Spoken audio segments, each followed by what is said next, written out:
Hello and welcome to the New England Endurance Podcast. This is episode number 1. Unbelievable. It's happening. I'm your host, Art Trapotsis, here with Eric Schenker. Hey, glad to be here. What's up, Eric? What is this all about? What are we doing here? One crazy idea that's actually happening. So you came to me and said, hey, what do you think about a podcast about endurance sports in New England? And I said, absolutely. And a lot of talk, but we're actually here sitting, making it happening in Arlington, Massachusetts, a endurance hotspot of New England in its own right. We're going to spend some time today just introing our podcast, but eventually we'll be talking about all sorts of endurance sports. First and foremost, the one most dear to my heart is cycling. But this will not be a cycling podcast, Art. True. I need to keep reminding you about that. I mean, ultimately what we're going to be doing is showcasing the endurance sports community here in New England. And maybe it's a controversial statement. I don't know. But I would argue that New England is the greatest endurance sports region of this country, perhaps North America, possibly the world.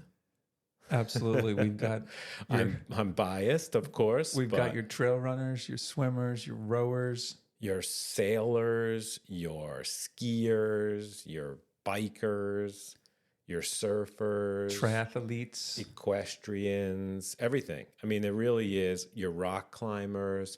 This region of the country.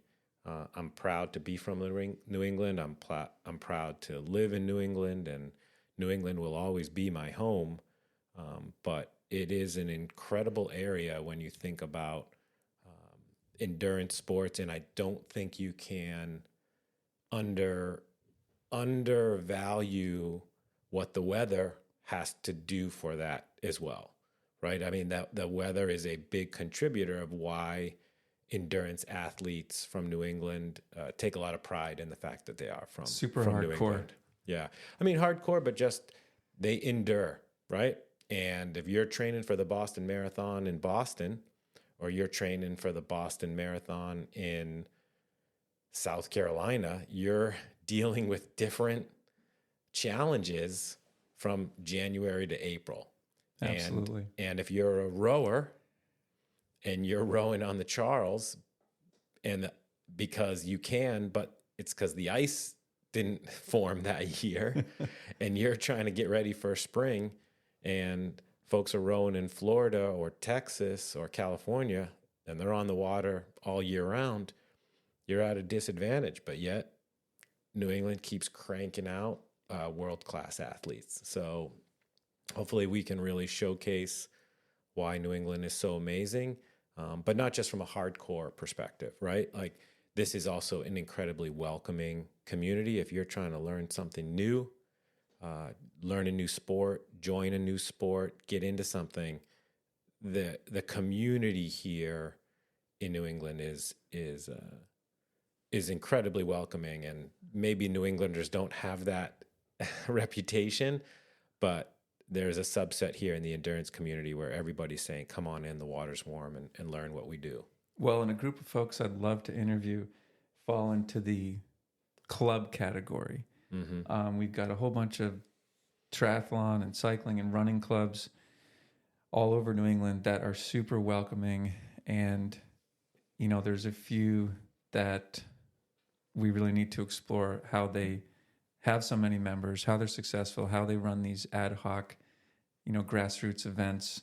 So that's going to be one format of our episode, is talking to some of the local clubs. Yeah, absolutely. And I think, what I would love to explore, because I keep learning. I live up on the North Shore, and we're really fortunate. We've got an incredible trail system with properties like Appleton Farms and Bradley Palmer and Willowdale and all these interconnected areas, a lot of them coincidentally connected because of the equestrian community and that the amazing trails that they provide the opportunity for. But I'm continuously learning about new trails.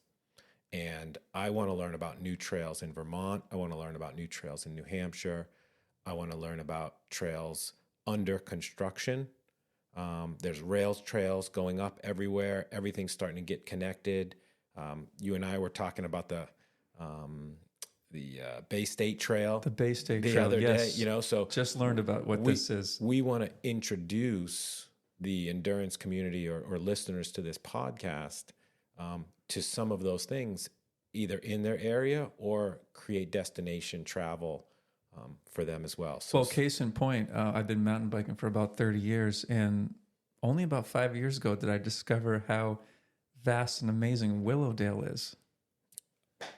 I'm with you, but Willowdale, not only is it a mountain biking area, but there's a 50-mile trail running race that they have there called Stone Cat. Was not aware of that. Yeah, run by the TARC organization. These are the things we need to talk about. Yeah, so we're going to hopefully introduce a lot of trail tales to folks, and you can run those trails, but you can also race, and there's tons and tons and tons of great races.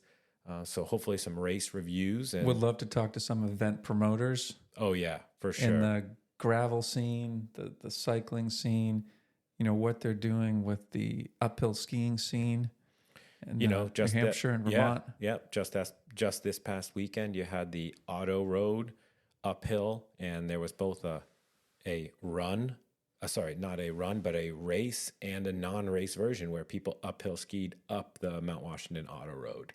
So There's again, a great example where there's an opportunity for racers, but non-racers as well. So hopefully we're going to continue to introduce those things. And you've got races and you've got charity rides, right? Yes. Charity rides and runs. I'm a big fan of the charity ride. As I've transitioned out of my racing years, I've taken up many charity rides in New England. Love to support the charities while putting in a good effort and putting the event on my calendar. Big one for me this year is going to be the Tour de Cure out of Lexington, Mass. But there are others like Pan Mass, the BVT, MS. These are things we're going to be exploring as well. Yeah, and the nice thing about those charity events is that they often come with some form of training community. So if that's your first century ride, they're going to have group rides or some training protocols. So they're excellent gateways into the endurance community, and you're doing great work in the fundraising as part of that. So, well, speaking of community, so I live in Arlington, and I run a cycling team called Keep It Tight.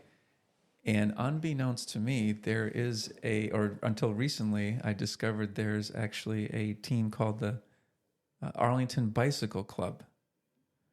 And I would like to think that I know a lot about what's going on in my own town. And I just found that fascinating. And I look forward to hooking up with those guys for a ride and eventually having them on the podcast here as well. And I think that's a great point. We're going to have to create a mechanism, though, for people to tell us. We are by no means the experts on the endurance community.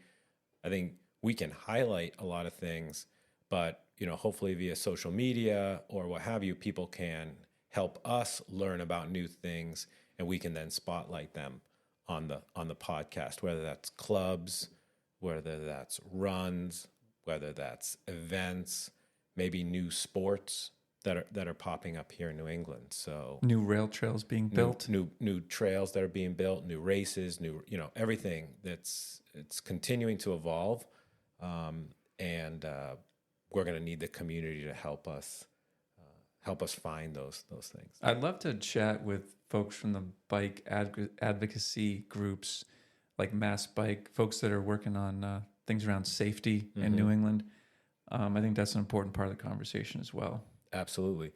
And we can touch on safety, right? There's a lot of great safety technology that's happening in a lot of our sports, certainly around cycling with some of the radar detection. But that's a great segue into say, what's the manufacturing around the endurance community that's happening here in New England?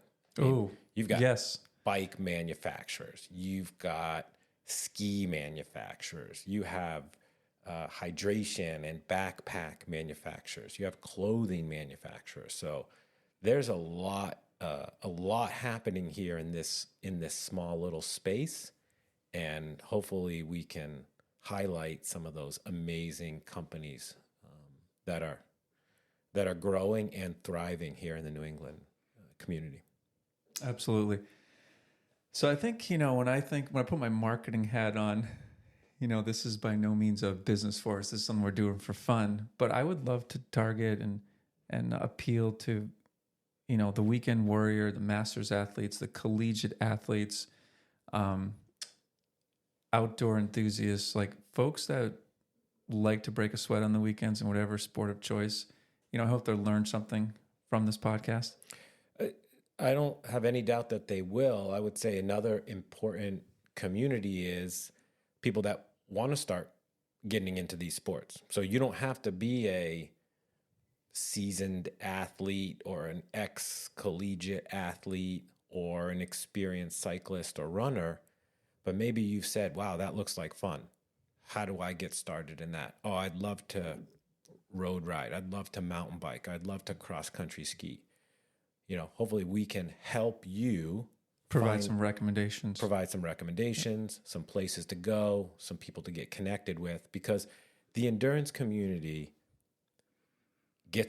can get a bad rap, but it is an incredibly welcoming community. And sometimes there's a little bit of a shell that you that you need to crack. And some groups may have harder shells than others, but I guarantee you there is a group that's willing to say, come to our track workout. We've got different speeds for everybody.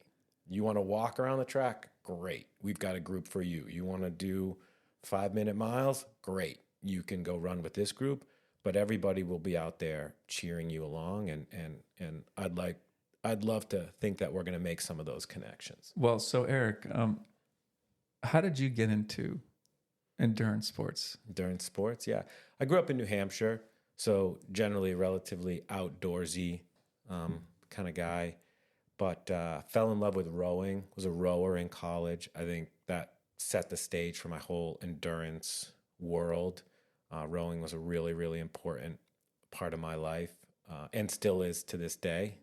As I'm not only a now professional broadcaster, but but I do the color play-by-play for the Head of the Charles every year. Been doing that for like 20 years. So a lot of fun and try to stay involved in the rowing community, even though I'm not rowing per se as much.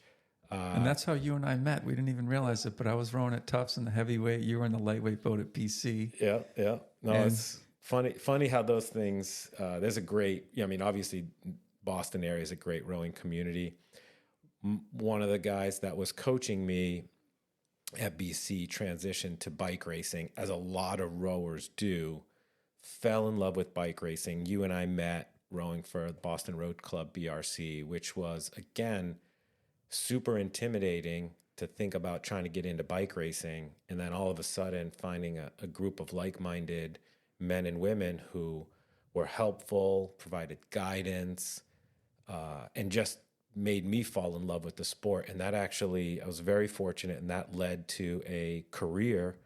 And I led a Scandinavian endurance brand here in New England for almost 20 years and was able to, very fortunate, combine my passion for cycling, for running, for Nordic skiing into my profession. So really, really lucky. And I love the endurance community. It is really special. I'm a big fan of human-powered sport. Absolutely, yes. I think there's something to be said for human-powered sport, and I hope that we will showcase the amazing human-powered sports here in New England. Well, endurance sports changed my life as well. I was a junior in college, started rowing, played basketball before that, but eventually got into mountain biking, dipped my toe in the cycling community there, and then got into road biking, and that's where you and I met at BRC, and dabbled in triathlon, had fun doing that for a number of years, and then eventually did some cyclocross, and now I am but I just love weekend worrying and getting on my bike and swifting with the occasional run. I love uphill skiing, cross-country skiing. So we've got a little bit of background between you and I that we can, enough to be dangerous and know who to talk to. Yeah, we're not the experts, but I do think the between us, we can bring a lot of people together, hopefully uncover some fun and interesting things, and again, really showcase the amazing, vibrant diversity of the New England endurance scene. Will this podcast have any sponsors? We do. We're very fortunate to have some incredible sponsors already. And the first one I'd like to highlight is the team Keep It Tight, which is a mass-based cycling team that runs the Kit for Kids Bike Day event in Boston. Do you know anything about that, Art? Just a little bit. I founded Keep It Tight in 2011. And about 4 years ago, we started the Kit for Kids Bike Day event, where we collaborated with Boston Police to host an event at the English School in Jamaica Plain, where we teach inner city Boston kids how to ride bikes. Kids are ages 5 to 13. And we have a fundraiser. We purchase brand new bikes, and we spend the morning teaching them how to ride the bikes. And at the end of the morning, they get to bring the bikes home with them. And it's a fantastic event where we collaborate with Battle Road Bikes. Yeah, that is it. It's amazing. I've seen we were able to support it a little bit in my past life, and just that. Such happy kids to think what we might take for granted and how impactful a bike can be for them. It's a wonderful day, and it's a wonderful program that you started, and something I think you should be incredibly proud of, and which is a difficult segue to cookies, right? But I think love cookies. But I love cookies. And one, I would say, a lot of people would argue, why do you ride so much? And why do you run so much? And why do you do all these things? It's to really eat a little bit more guilt-free than we otherwise could. And with that, we are incredibly fortunate to be sponsored by Lark Fine Foods, which is a 100% woman-owned and operated specialty foods company on the North Shore in historic Massachusetts. They make small batch cookies inspired by grown-up consumers with sophisticated tastes. And we're definitely going to be highlighting some delicious cookies. We're going to be highlighting some endurance coffee shops and endurance foods that we like to eat, but you will find Lark Fine Food cookies at our homes for sure. And the owners of Lark Fine Foods, husband and wife team, are incredible endurance athletes in their own right, and we're really lucky to have them as a sponsor. Awesome. Thank you, sponsors. Eric, should we tease who we might be chatting with in the coming weeks? Some of them don't realize it yet. You mean when we tease, we're going to be guilting them into doing the interview because we're teasing it and we haven't officially asked them yet? Yes. Okay. I think that's fair. Well, one of the folks we're going to be chatting with who knows about is JD Hale from the Rippers. It's Winchester Rippers, local cycling club here, who's has an incredible community of a few hundred athletes who have multiple group rides a week. And I love what they do. I'm a part of that club, and I think we need to explore how they are so successful. I think that will be a really great interview because they have a big program. They run tons of rides. How does a volunteer group like that organize it? And how do you find out about those rides? I mean, I remember when you and I were racing, we set a time the night before. That's right. And you showed up, and that was it. And if somebody was running late, too bad. There was really no way to communicate. There's very little organization amongst no ourselves, and yet it still worked. But it's far more complex now, and that'll be really interesting, I think, to learn about the club, but also how does maybe other clubs can learn from what they're doing, and go from there. I think I'd love to. That's why we want to chat with them. Yeah, I'd love to interview Andrew Drummond. I mean, Andrew's a friend, and he'll absolutely do it. But what organization is he with? Andrew Drummond is the OG of uphill skiing here in New England. He has a company called White Mountain Ski Company, formerly Ski the Whites. Yes, I follow them on Instagram. Yeah, up in Jackson, New Hampshire. Incredible content. He's a world-class uphill skier. He's a world-class ultramarathoner. But what I would say is he was really a pioneer nationally in making uphill skiing accessible and fun. and really welcoming. He has a rental business where you can go and try it. You can learn. He's always out there with folks. He's got trail races. He's got trail runs, uphill ski races. He's got it all. But I would say, more importantly, he saw something in the uphill ski community. He loved it, and he found a way to make it accessible, introduce a ton of people to it. And now, you've got the Granite Backcountry Alliance. There's a lot happening in backcountry skiing, especially in New Hampshire. And I think he's got a lot to do with it. And we can learn a lot about that sport from him, because I know there's a ton of people that are thinking about it. And he's going to help us introduce. We'll have cycling covered. We'll have some uphill skiing. Will there be anybody from the trail running community or running community in general? Absolutely. There's a ton of great run clubs. I'm a member of the Somerville Road Runners, but you've got Somerville Road Runners, you've got the Pioneers, you've got Wicked Run Club. There's an incredible group, 603 Endurance. It's not all Massachusetts. We definitely want to highlight the full breadth of New England. So there's a lot of great folks. We've got a list here of 20 or 30 already that we came up pretty quickly. Race organizers. There's some really iconic races here that, sell out in a heartbeat that you got to be ready to register for. So I don't think there's going to be any shortage. No shortage of content There's whatsoever. no shortage of content. And, the barometer here is I've had a lot of bad ideas over the years. I float them to people and they look at me like, that's not a good idea, Eric. And these past couple of weeks, as you guys have, as you and I have batted this around and we've thrown it out there, everybody seems to think this is a good idea. I think this is going to be good. We're going to learn a lot. Good idea. We're going to educate a lot, and we're going to expose a lot of groups and clubs and events that maybe you haven't heard of. Yeah. So I think we should wrap up episode 1. Thank you all for tuning in for the first episode of the New England Endurance Podcast. You can find us just right now on social media at New England Endurance on Instagram. And before we close out, I just want to give a special shout out to my friend Trapper Markells, who provided the opening and closing music track to this podcast. He's a great local dad cyclist and poet from the Boston area. So don't forget to subscribe to our podcast and stay tuned. Yeah, looking forward to episode 2. Thank you.